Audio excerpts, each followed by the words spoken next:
Our story begins with a woman named Mary, who works as an agent handling undocumented immigrants. She is seen driving two passengers, Nina, a young woman from Belarus, and her little daughter, Isabella. Nina had recently come to America, but because of an ongoing legal case, she wasn't allowed to stay legally until her case was cleared. Desperate for money and stability, Nina needed a job to support herself and her daughter. Mary offers to help and finds her a housekeeping job with an elderly man named Luther, who lives alone in a remote area. As they drive, Nina asks Mary about Luther. Mary tells her that he's an old-fashioned man, but very kind-hearted. She reassures Nina that she will be safe and happy there. Mary mentions that other girls had worked there before, one from Russia and another from Mexico. When Nina asks what happened to those girls, Mary casually says they worked for a couple of years, saved money, and moved on to start new lives. Despite these reassurances, Nina feels uneasy deep down. After all, she's in a foreign country, heading to a stranger's home in a deserted region. But she has no choice. Her daughter's future depends on her decisions. And she trusts Mary because Mary has helped her a lot before. While driving, Isabella suddenly asks to use the bathroom. They stop near a forest, and as they wait, an injured man suddenly approaches, speaking in a language they don't understand, seemingly asking for help. Mary, however, quickly urges Nina to get back in the car and drives away without helping him. Nina feels bad and questions Mary's decision. Mary explains harshly, this is America. You can't trust strangers, especially in isolated places like this. Anything could happen. After about an hour, they arrive at Luther's house, a large, old, slightly eerie home. Mary knocks on the door and Luther answers happily. It's clear they know each other well. Mary introduces Nina as the new helper. Luther greets her warmly and brings them inside. Seeing Isabella, Luther mentions that none of his past workers had children and says he doesn't usually allow kids to stay. Mary steps in and explains Nina's desperate situation, emphasizing that she has no family and nowhere else to go. Nina promises that Isabella will not cause any trouble. She's a quiet, obedient child. Moved by their plea, Luther agrees to let Nina work and stay. Nina feels relieved after some time. Mary leaves and Luther starts showing Nina around the house. Nina notices animal heads mounted on the walls and asks if Luther is a hunter. He proudly confirms and talks about hunting traditions in the town. He explains that they believe in balancing nature by hunting deer. Otherwise, they overpopulate and spread diseases. Nina finds his views strange, but reminds herself that she's in a different culture now. He shows her to her room. Nina feels happy to see it clean and tidy. It won't need much work on the wall. She notices a portrait and asks if it's his grandfather. Luther corrects her, saying it's his great-grandfather, one of the first settlers in the area, who taught them the importance of harvest, a special day when they prepared lavish feast. Nina, whose English isn't perfect, guesses it might be similar to Thanksgiving. Luther also talks about his community, the old families who still follow ancient customs. That night, Nina checks her phone but realizes there's no Wi-Fi. Later she finds out there isn't even a phone line in the house. Luther truly lives in the old ways. The first night ends, with Nina already feeling a mix of relief and unease. The next morning, Nina wakes up and panics when she notices that Isabella is not in her bed. She rushes downstairs and finds her daughter, happily eating breakfast with Luther. Luther explains that since Nina was tired, he made breakfast himself and fed Isabella because she was hungry. Nina feels embarrassed and apologizes, promising that it won't happen again. She admits that she has been very stressed lately. While eating, she finds the food delicious and compliments Luther on his cooking. Just then, they hear a strange noise coming from the basement. Luther calmly tells Nina it's just raccoons that sometimes sneak in, and warns her never to go down there if she wants to stay safe. He takes the key himself and heads into the basement. After breakfast, Luther shows Nina the area around the house. When she asks why he lives alone, Luther replies that he isn't really alone.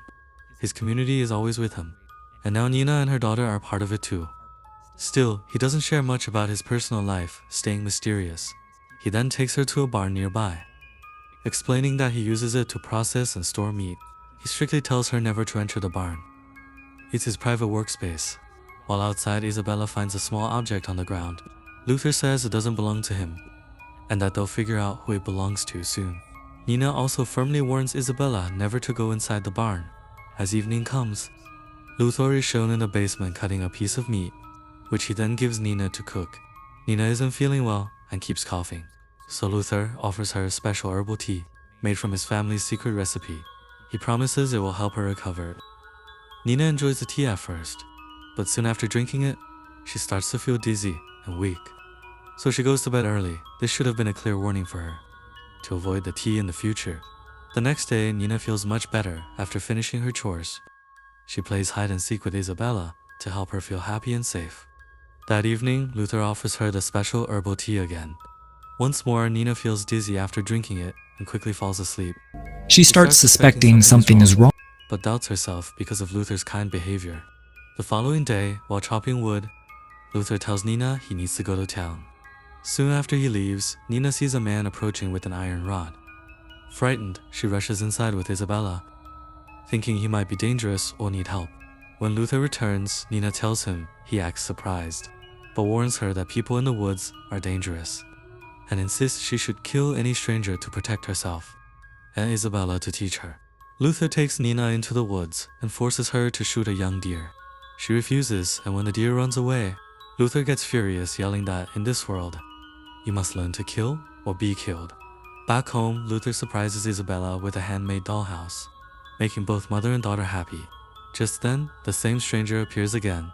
Walking toward them, Luther grabs his gun and without warning, hits Andres on the head, knocking him out. After that, he questions Andres and realizes he's alone and truly stranded. Then Luther apologizes, saying he acted out of caution, and offers to let Andres stay for a day or two until help arrives. He even blames himself for breaking Andres' glasses. Andres just wants to make a phone call, but since there's no phone in the house, he has no choice but to stay. After dinner, Andres helps Nina wash dishes, and they bond quickly. He learns she's just a maid here, and starts to feel protective toward her. While cleaning, Andres finds a bottle of wine and invites Nina to drink with him. She refuses, afraid Luther might get angry, but Andres drinks anyway. Later, they both head to bed. That night, Nina looks out her window and sees a mysterious figure, wearing deer antlers, staring at her before disappearing, making her think it was just her imagination. The next morning, Nina panics when she finds Isabella missing again. She and Andres search and finally see her outside with Luther. Nina hugs her daughter in relief. At that moment, Nina notices 3 masked figures in the distance. Only she can see them, hinting these are hallucinations, likely from Luther's tea later. Luther tells them guests are coming for dinner. Nina wonders how he invited them without a phone, and Luther explains he went to the neighbors while she slept. He also mentions that Andres left his car keys on the table and that he gave them to a mechanic. Andres is shocked he never left his keys there, which raises his suspicion. Luther warns them not to drink his wine without permission, again, and gives Nina a bright red dress to wear, saying she should look pretty for the guest. In her room, Nina finds a book titled Order of Children of the Sun. When she tries to open it, Luther stops her, calling it sacred, and saying she must always ask him before doing anything.